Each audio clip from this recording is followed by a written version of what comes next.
O SEI nos convidou para fazer uma abordagem sobre as reuniões mediúnicas virtuais, que tem sido um tema palpitante, em todos os países. A discussão se generalizou. E a prática, ela é a de fazer grupos fechados, assim justificam, mas online. A questão é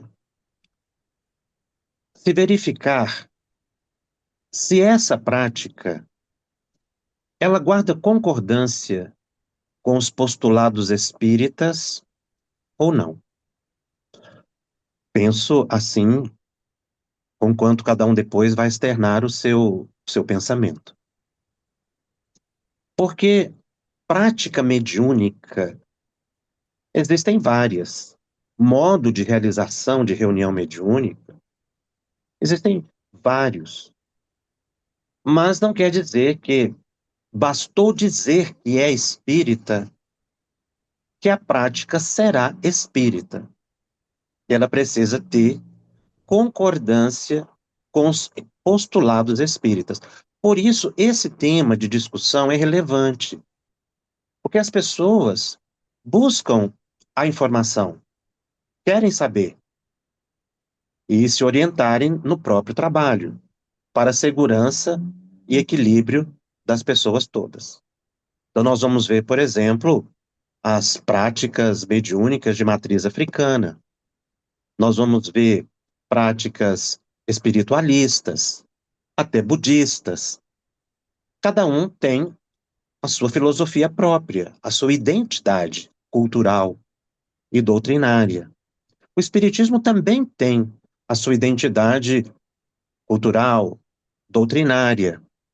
E é importante que a prática mediúnica expresse isso para que haja o fortalecimento do estudo espírita, da ciência espírita.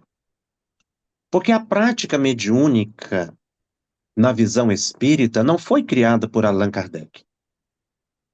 A prática mediúnica espírita foi orientada pelo espírito de verdade e os benfeitores espirituais que orientaram a coordenação ou a codificação do espiritismo. Devemos lembrar que o Livro dos Médiuns é um livro mediúnico. Assim diz Allan Kardec. Ele não escreveu o Livro dos Médiuns. Os próprios espíritos organizaram os capítulos. Kardec diz que só não colocou o nome dos espíritos ao pé de cada texto para não ficar repetitivo e enfadonho. Mas ele tem poucas observações. E a participação, muitas vezes, é na condução das entrevistas que ele faz com os espíritos.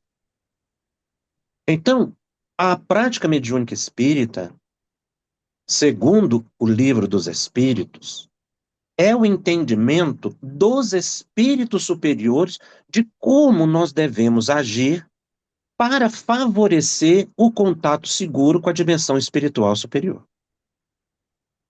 Isso é significativo, porque não é a idealização de pessoas, mas senão a concordância universal dos espíritos superiores que trouxeram a revelação espírita.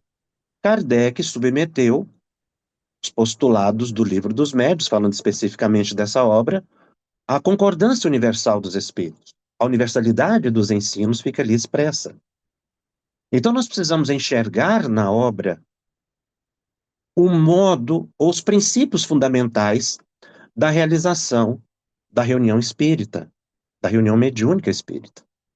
Porque se a gente imagina que ela foi uma criação de pessoa, de Kardec ou de outros, ela tem um plano de validade. Mas se você entende que quem trouxe essa revelação do modo de realização de reunião mediúnica e seus princípios fundamentais foram os pais da humanidade, a relevância é muito maior. E aí, quando a gente foge disso, nós nos arriscamos a inseguranças muito perigosas para a saúde para a harmonia e para o equilíbrio, que é o que os espíritos dizem. Abre-se espaço para as mistificações, para as ilusões. Porque a expressão humana, por mais importante que ela seja, ainda não alcança a visão transcendente dos espíritos superiores. O espiritismo veio do mundo espiritual. Se nós não enxergarmos reunião mediúnica pelo olhar dos espíritos superiores, a gente não entende reunião mediúnica. A gente fica criando em termos de fenômeno, de prática mediúnica, porque a gente substitui a visão dos espíritos pela nossa visão, a visão humana. E como disse, por mais elevada que seja, não expressa o contingente de informações vindos da dimensão espiritual superior. Isso precisa ser compreendido, porque nós podemos criar práticas variadas, mas ela poderá não ter, não guardar a concordância com os postulados espíritas. O Espírito Emmanuel, através de Chico Xavier, ele fala da importância de nós ficarmos atentos aos exotismos, às práticas mediúnicas extravagantes, num livro chamado Luz no Caminho, quando ele fala da união dos espíritas. Ele chama atenção para a prática mediúnica eivada de exotismos que fogem à segurança espírita. Por que a preocupação dos espíritos com a prática mediúnica elevada? Isso é importante observar também. Porque através da prática mediúnica segura, que o trabalhador da mediunidade, seja ele o médium ostensivo ou não, ele se sublima. Leon Denis diz: ninguém pode sair de uma reunião mediúnica como entrou. Ela deve nos conduzir a uma reflexão. Porque enxergar o sofrimento na dimensão espiritual tem que impactar a nossa compreensão de realidade da vida. Então, nós temos que buscar aperfeiçoar nossas práticas mediúnicas para que elas tenham esse viés que Kardec colocou no Livro dos Médiuns, que ela seja instrutiva. A expressão instrutiva aí se refere à observação da dor, do sofrimento, da ilusão dos desencarnados, para que a gente amanhã não seja mais um a se manifestar em reunião mediúnica para ser assistido. Porque reunião mediúnica para atender espíritos sofredores e ignorantes é a realidade de planetas inferiores. As reuniões mediúnicas, podemos dizer, em planetas superiores, e é o que a gente tem um breve vislumbre, já supera esse tipo de entendimento, porque a obsessão é uma realidade de planeta inferior. Por isso é que nós temos que nos ater à orientação dos espíritos superiores. E Kardec estabelece os princípios. É claro que Kardec não ia falar naquela época de reunião mediúnica virtual. Mas ele tem 3 capítulos no Livro dos Médiuns que orienta muito a prática mediúnica, se não ele todo. O capítulo que fala da influência do médium nas comunicações, o capítulo que fala da influência do meio nas comunicações e a influência moral do médium nas comunicações. Esses 3 capítulos constituem o tripé da reunião mediúnica, o que mostra ali as forças que interagem no fenômeno. No capítulo 31, ele vai detalhar sobre a harmonia, sobre o silêncio. E Kardec tinha muita preocupação com quem participava da reunião mediúnica, para evitar o desequilíbrio e a desarmonia da própria reunião. Então, a reunião ela precisa atender a esses princípios. É por isso que a reunião mediúnica virtual ela merece uma reflexão, porque ela é uma novidade em termos de forma de realização, mas não deve ser uma novidade em termos de princípios básicos, que não podem ser reinventados, serem reescritos. E aí, nesse processo de realização de prática mediúnica, quando você faz uma reflexão sobre os princípios da reunião mediúnica, você vai observar que certas práticas, embora sejam interessantes para alguns, não são espíritas, por causa disso. O tema é relevante, nós poderíamos abordar aqui longamente sobre as consequências orgânicas para o médium, o risco à saúde no momento de um transe sozinho. Muitos vão dizer, mas eu consigo controlar. Mas essa não é a realidade geral. Um médium sozinho, um sonâmbulo, um psicofônico sonambúlico, não tem condições de entrar em transe sozinho e sair dele, porque ele pode não sair do transe. Isso é o que a pesquisa espírita nos mostra, dada a emancipação da alma do médium que ocorre durante o transe. Poderíamos também analisar sob a ética a visão da harmonia, da possibilidade de uma harmonia de pessoas de um continente a outro, em cidades distantes, que mal convivem, que mal se conhecem. Mas há um elemento comum dentro disso tudo, que o nosso tempo é um tempo de síntese, e que nós buscamos refletir sobre o que seria realmente a essência da questão discutível das reuniões mediúnicas virtuais, e a realização da reunião no lar. Na década de 60, houve uma publicação de uma obra inovadora para aquele período, e acredito que é inovadora até hoje. O livro Desobsessão, psicografado por Chico Xavier, Valdo Vieira, de André Luiz. Por que esse livro foi inovador? Ele modificou, trazendo para uma concordância com Kardec, o modo de realização e a visão que se tinha de desobsessão na época, até a década de 60. As reuniões eram públicas. Se eram feitas no centro espírita, elas eram de participação livre. Muitas feitas dentro de casa. Centros espíritas iniciaram muitos assim e a prática mediúnica começou dentro dos lares. Isso se manteve por décadas, falando aqui da realidade do Brasil, que não é diferente da realidade de muitos países. Ainda hoje, muitos centros começaram e estão ainda acontecendo nos lares por diversas localidades nos diversos países. Então, o livro trouxe uma visão também diferente no modo de abordagem dos espíritos, porque na época o espírito era doutrinado. André Luiz traz a visão de que o espírito deveria ser esclarecido. É uma abordagem terapêutica completamente diferente. O médium, o doutrinador, o líder, o dirigente da reunião, fazia um trabalho de cerebração pessoal.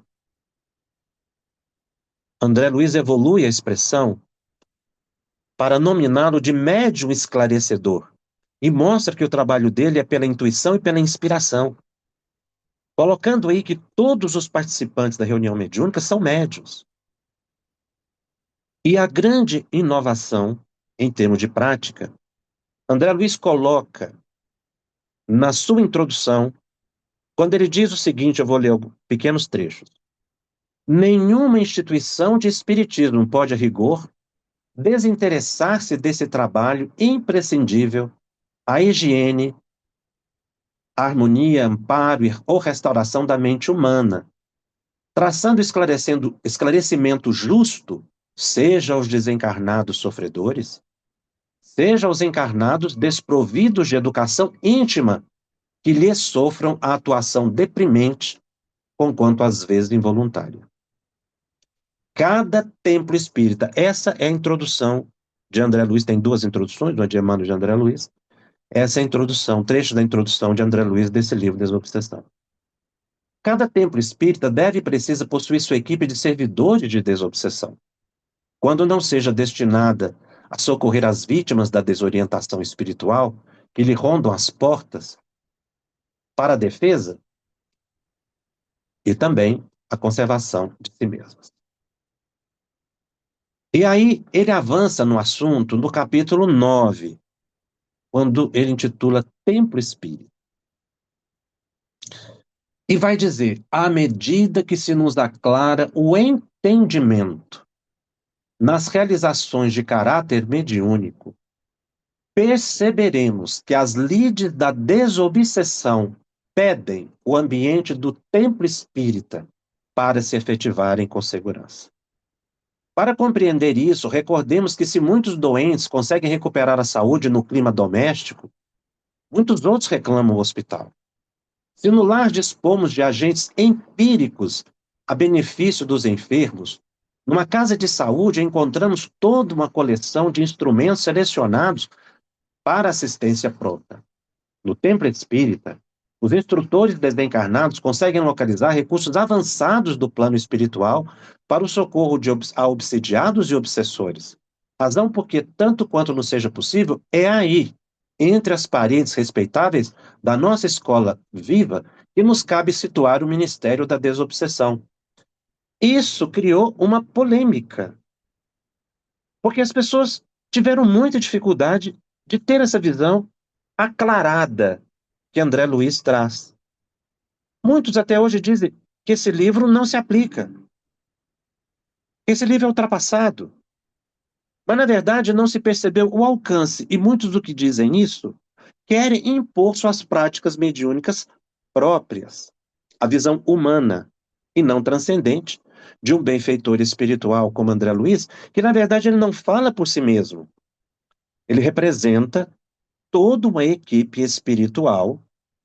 André Luiz foi o médium de inúmeros benfeitores, dentre eles, Dr. Bezerra de Menezes, o próprio Emmanuel e outros luminares da espiritualidade que canalizaram através de André Luiz as informações que ele trouxe.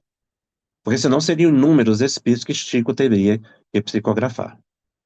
Então, o André Luiz ele representa uma coorte de espíritos elevados. Por isso essa obra tem importância. Não é pela opinião de André Luiz, é porque essa expressão é de opinião de inúmeros espíritos superiores, e essa atitude tem concordância com o próprio posicionamento do codificador, essa de tirar a reunião mediúnica dos lares, porque Kardec, quando pôde, ele fundou a Sociedade Parisiense de Estudos Espíritas, e nós vamos ver no livro Obras Póstumas, ele fala que a reunião era feita na casa dele, e que, de repente, já não cabia mais. E pessoas ilustres iam na casa dele, até príncipes iam na casa dele. Mas não coube mais. A casa comportava 15 pessoas e tinham 30 pessoas ou mais. Então eles demandaram a escolher uma sala. Inicialmente foi uma sala cotizada pelos colaboradores e depois até que chegou numa sede própria. Mas ele optou por uma sala pelo espaço. Inicialmente a ideia foi de espaço físico. Mas ele, na revista, no livro Obras Póstumas, ele diz o seguinte sobre a reunião. Ele faz uma pequena observação, que a reunião ela é formada a princípios de elementos pouco homogêneos e de pessoas de boa vontade que eram aceitas com facilidade um tanto excessiva. A sociedade se viu sujeita a muitas vicissitudes que não foram menores os percalços da minha tarefa. Então, Kardec observava que a questão não era só de espaço, é porque ali haveria um controle maior das pessoas que iam participar.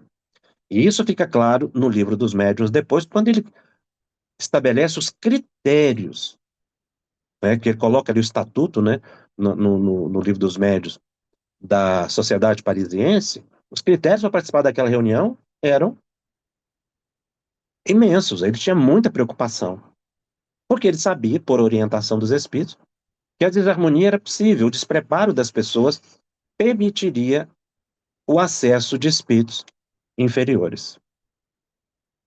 E aí nós vamos analisar com Kardec uma questão muito interessante, quando ele coloca na Revista Espírita de julho de 1866, na página 261, ele faz uma observação muito interessante sobre a expansão do espiritismo à época.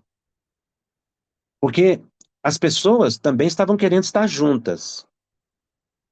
e tinham vontade de fazer uma reunião coletiva. E Kardec me sai aqui com essa observação. Olha que coisa interessante. Ele diz assim: aqueles, pois, que se queixam do seu isolamento numa localidade, respondemos. Ao contrário, agradecei ao céu por vos haver escolhido como pioneiros da obra em vossa região. Cabe a vós lançar as primeiras sementes. Talvez não germine imediatamente. Talvez não recolhereis os frutos. Talvez mesmo tenhais de sofrer do vosso labor. Mas pensai que não se prepara uma terra sem trabalho. Ficai certo de que mais cedo ou mais tarde, o que tiverdes semeado, frutificará. Quanto mais ingrata a tarefa, mais mérito tereis, ainda que somente abrisseis o caminho aos que vierem depois de vós. Na viagem que eu fiz à Europa, eu vi essa realidade muito de perto. Muitos grupos eram domésticos. E Divaldo Pereira Franco teve uma participação muito grande, acho que cada um aqui poderá falar até melhor do que eu mesmo. Ele incentivou que aqueles pequenos grupos domésticos organizassem uma instituição espírita.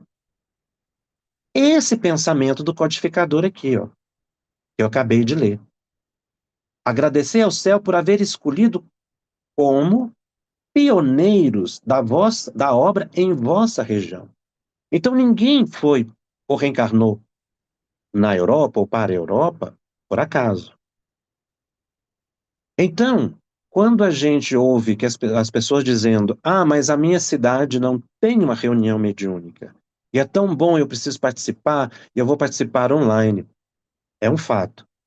Mas a pessoa deveria ter uma visão maior. Ela deveria organizar o próprio grupo de desobsessão a partir do início, com estudos fundamentais de doutrina espírita e depois de mediunidade. Um pequeno grupo, 3, 4 pessoas. E deixar para a virtualização os estudos, as reuniões. Porque o contato de pessoa a pessoa, o acolhimento é fundamental para a harmonia de uma reunião mediúnica espírita. Então, nós vemos que já à época de Kardec havia essa preocupação da criação de mais centros espíritas e que o isolamento, como nós colocamos, era de planejamento da dimensão espiritual. Então, quando nós pensamos em reunião mediúnica virtual, a gente verifica que é um retrocesso na prática mediúnica, quando muitos tentam ver aí um avanço. A visão tecnológica não pode substituir a visão espiritual ou principiológica. Não é avanço fazer as coisas pela internet. A internet é um meio de comunicação apenas. Não posso fazer qualquer coisa pela internet, não posso dizer qualquer coisa pela internet. Não posso violar a intimidade, a crença das pessoas pela internet. Ele é um meio, um mecanismo. Permanece ainda a responsabilidade do indivíduo. É por isso que a reunião mediúnica doméstica, porque na essência ela é doméstica, ela ilude a pessoa de que ela está tendo o ambiente apropriado. Mas os espíritos, como nós estamos dizendo aqui, podem, não é, ter a, o socorro num lar, mas atendimentos mais complexos têm que ser no ambiente próprio, fora do lar.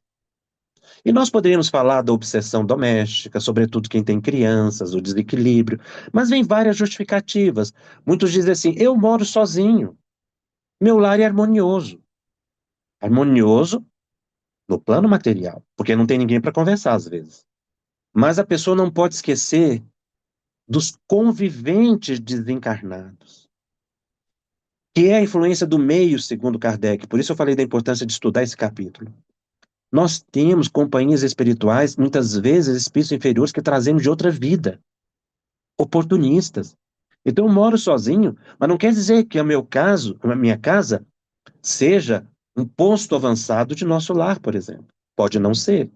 Se eu tiver deficiências do passado necessários ao meu enfrentamento espiritual, eu vou ter companhias inferiores. E se eu me abrir a uma comunicação mediúnica dentro de casa, os primeiros que aparecerão são os oportunistas, os inimigos, os obsessores. Então não há justificativa plausível. As pessoas dizem, mas os espíritos vão criar um ambiente de proteção para o lar, um ambiente fluídico. Os espíritos têm todo o poder, obviamente. Mas não é isso que eles estão dizendo. Então as pessoas fecham os olhos a um texto como esse de André Luiz, muitas vezes tentando desclassificar o médium, desclassificar o espírito. Como eu disse, André Luiz é o representante de um grupo de escola. E nós temos que considerá-lo como um dos grandes intérpretes do pensamento do codificador. Eu fico por aqui, porque senão esse tema a gente pode fazer seminário dele, porque se a gente for analisar todas as forças que interagem, realmente a gente vai ver a inadequação desse tipo de prática.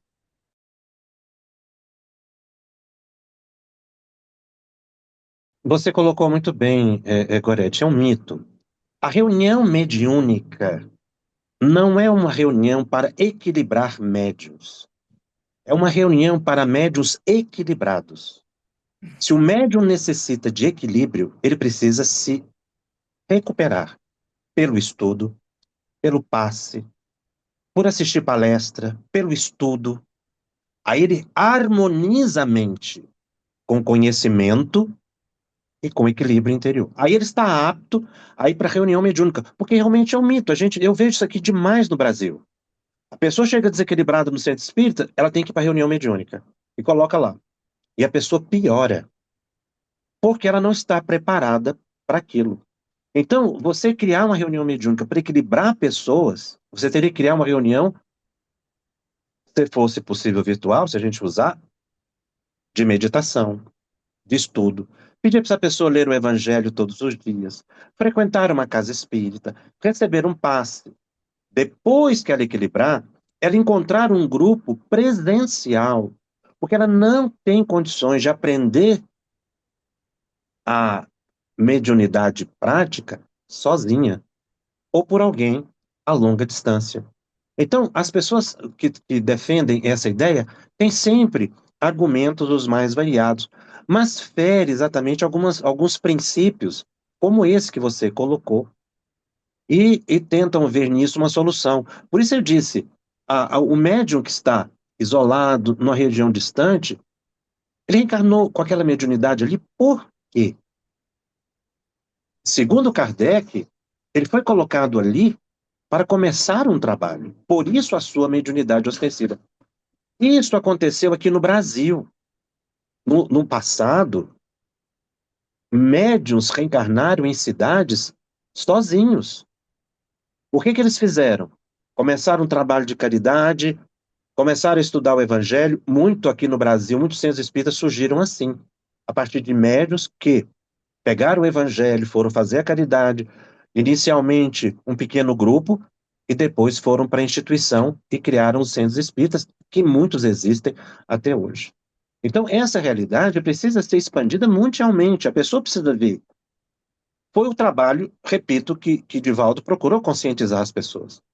Não dava para continuar dentro dos lares, senão o espiritismo não progrediria. Nós precisamos do ambiente físico, porque o excesso de virtualização, ele cria ilusões, porque é muito confortável. Eu vou estar em casa, vou estudar em casa, eu vou receber o passe virtual, eu vou incorporar aqui em casa, eu vou esclarecer em casa. Eu não saio mais, eu não vejo as pessoas. Então eu vou fortalecer o isolamento, quando na verdade os espíritos pedem que a gente conviva uns com os outros na medida do possível. Então realmente você tem razão. Não é a reunião mediúnica que equilibra a pessoa, é o estudo e a renovação moral. E reforçar essa ideia de que as pessoas dizem, estão usando muito essa expressão, que é um avanço, mas não é. Nós vimos que é um retrocesso, né? Nós estamos É, voltando a um tempo que os espíritos estão trabalhando para deixar, que Kardec deixou, e que a reunião mediúnica doméstica para, numa perspectiva, numa argumentação diferente, fazer com que volte. Na verdade, a gente percebe que se isso avança, nós acabamos com as reuniões mediúnicas nos centros espíritas. Elas não vão ter mais sentido.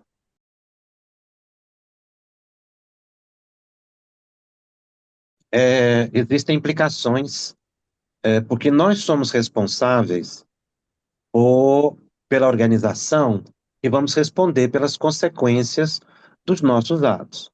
Então, o dirigente de uma reunião mediúnica, mesmo presencial, ele é responsável pela saúde e equilíbrio dos participantes do seu grupo, que Isso. dirá virtualmente.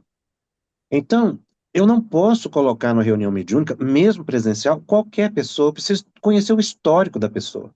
E não só isso, eu preciso ver o progresso da pessoa naquela reunião, porque ela pode apresentar oscilações. Uhum. E essas oscilações têm comprometimento psíquico, psicológico e psiquiátrico, porque a mediunidade é orgânica. Ela tem repercussões orgânicas. Ela não é só mental, porque a mente repercute no corpo. Então, aqui no Brasil, nós tivemos, não posso trazer nenhuma estatística, mas informações de pessoas que tiveram surto psicótico e foram levadas a um hospital após uma reunião dessa, porque a pessoa não conseguiu sair do transe. Por isso eu disse na minha fala que os psicofônicos sonambúlicos correm um grande perigo, porque o médium intuitivo, aquele que tem uma sensibilidade menor, ele vai dizer, mas eu não sinto nada. Mas eu não posso levar isso em consideração para uma orientação geral.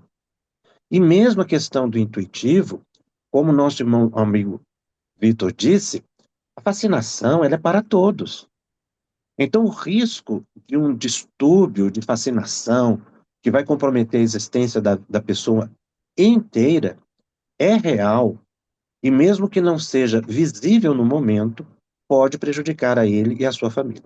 Então, eu creio que nós precisamos avançar nessa visão jurídica mesmo. Aqui no Brasil, nós temos crescido muito a questão da análise do chamado dano moral. O dano moral assumiu proporções variadas. Assédios, falta de orientação, modos de atendimento, preconceitos têm gerado ações específicas. Então, o centro espírita precisa se ater. Hoje, num passe, não se pode mais tocar numa pessoa, porque você pode constranger a pessoa. Você não deve fazer um atendimento espiritual sozinho. O risco é muito grande. Aí você coloca a pessoa na reunião mediúnica virtual e ela se abre à obsessão ou a um surto psicótico, a um transtorno mental. A pessoa se abre a uma responsabilização. Hoje nós vemos ações criminais até mesmo nas fraudes que acontecem nas chamadas cartas consoladoras. Vi, tive notícia de um médium que fazia pintura mediúnica e que sofreu um processo porque o espírito colocou ali um nome de um pintor muito famoso e um especialista considerou aquilo uma fraude. E se é uma fraude, ele poderia responder criminalmente porque ele estava usando o nome de uma personalidade numa obra que não correspondia, induzindo uma pessoa a comprar uma obra de Manet quando não era de Manet, por exemplo. Então, nós precisamos abrir os olhos e progredir nessa análise do respeito às outras pessoas. O Espiritismo trabalha com honestidade, com autenticidade. E todo prejuízo que a gente causar, nós vamos responder. E transcendendo a sua pergunta, eu vou me recordar de uma fala do espírito Humberto de Campos, que vai até além das questões materiais. Ele diz que nós somos responsáveis por todas as imagens que nós criamos na mente das pessoas. Então nós vamos responder espiritualmente também, não só materialmente.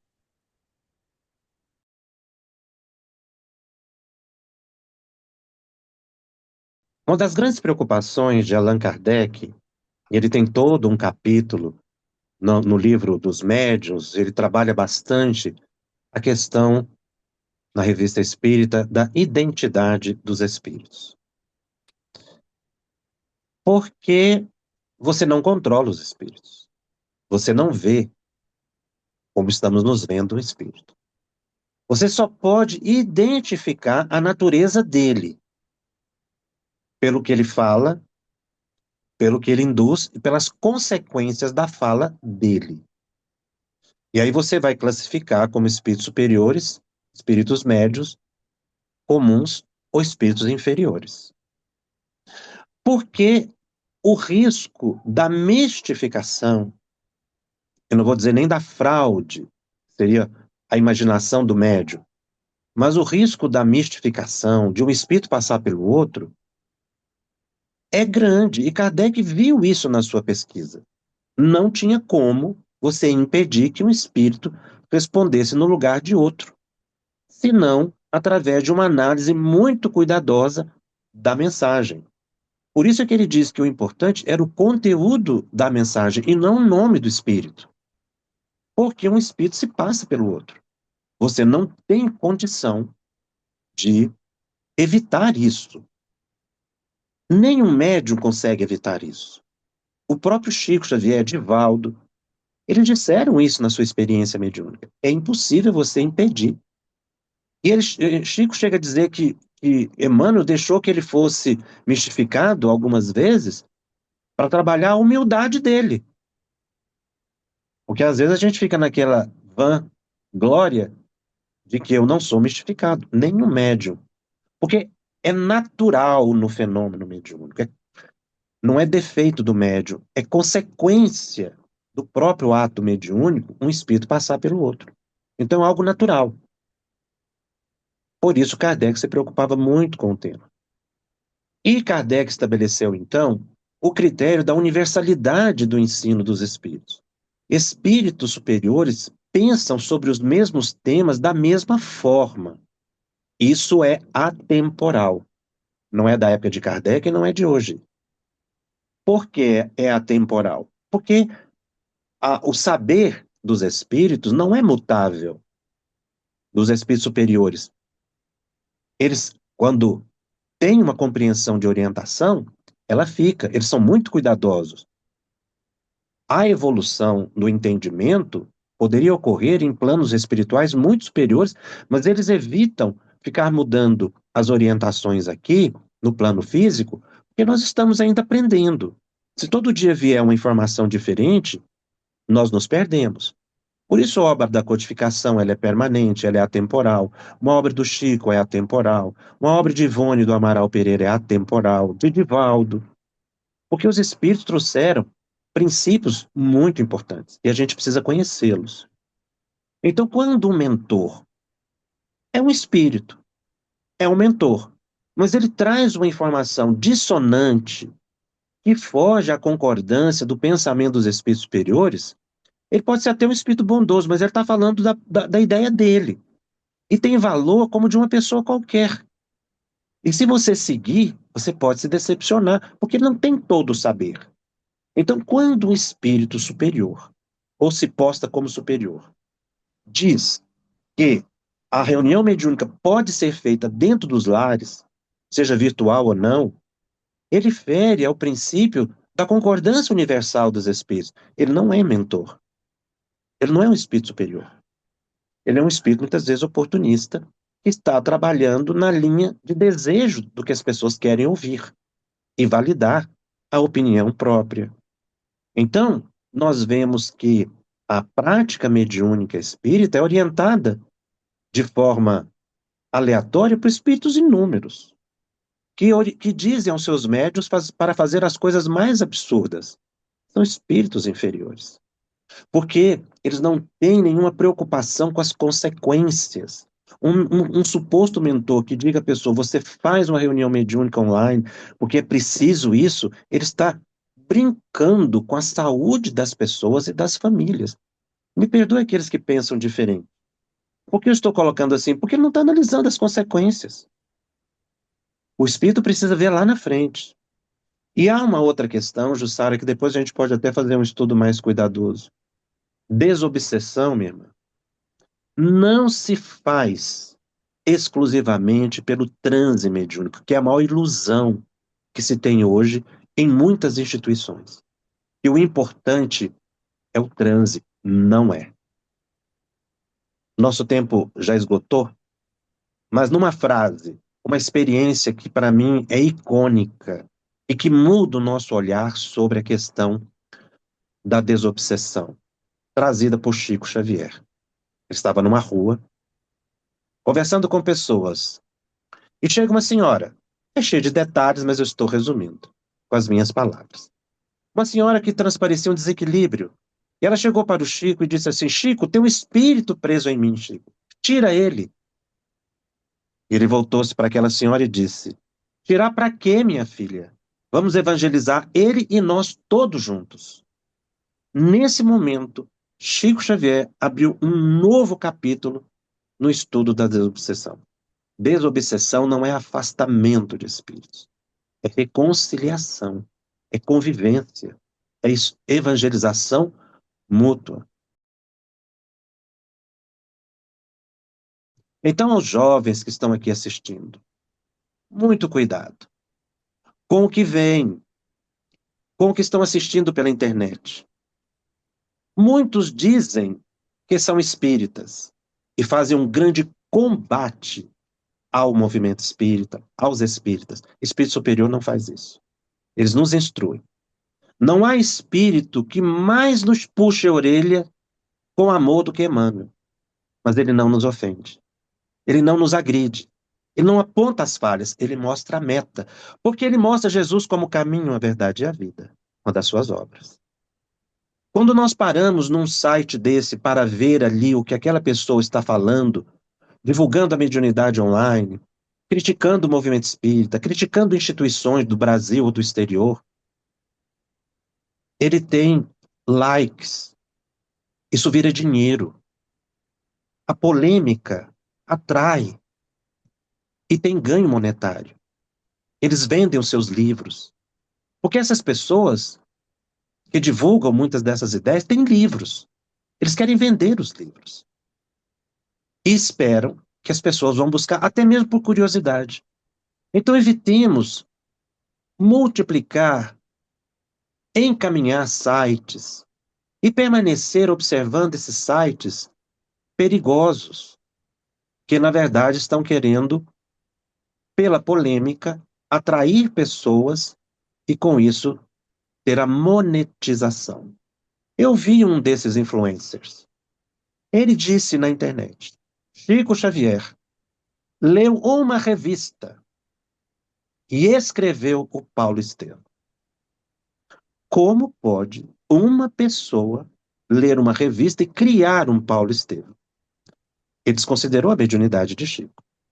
Chico nunca se baseou em livro algum para psicografar qualquer obra, senão para o seu estudo pessoal, para o seu crescimento, como o próprio Emmanuel orientava que ele precisava estudar sempre para melhorar a sua comunicação com os espíritos.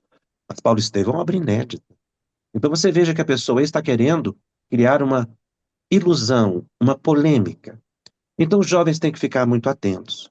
Muitos desses programas são destinados a jovens para levá-los a níveis de ilusão. Então o jovem tem que estudar. Na dúvida, não divulgue. Estude, pesquise, converse com pessoas experientes. Evite divulgar isso ou aquilo, porque a multiplicação da informação negativa é uma responsabilidade também muito perigosa. Então, nós estamos vivendo um momento muito crítico. Não é só reunião mediúnica virtual. É um combate organizado a todas as instituições sérias do movimento espírita em todos os países. Precisamos estar muito unidos e muito alertas. Não vamos ficar combatendo esse ou aquele. O maior combate é pelo estudo. Então, os jovens, tenham essa atenção, estudem e desenvolvam o mais rápido possível o raciocínio lógico espírita. Veja se aquilo tem lógica. Busque as informações. Com certeza, nós aprenderemos muito. Obrigado, Jussara.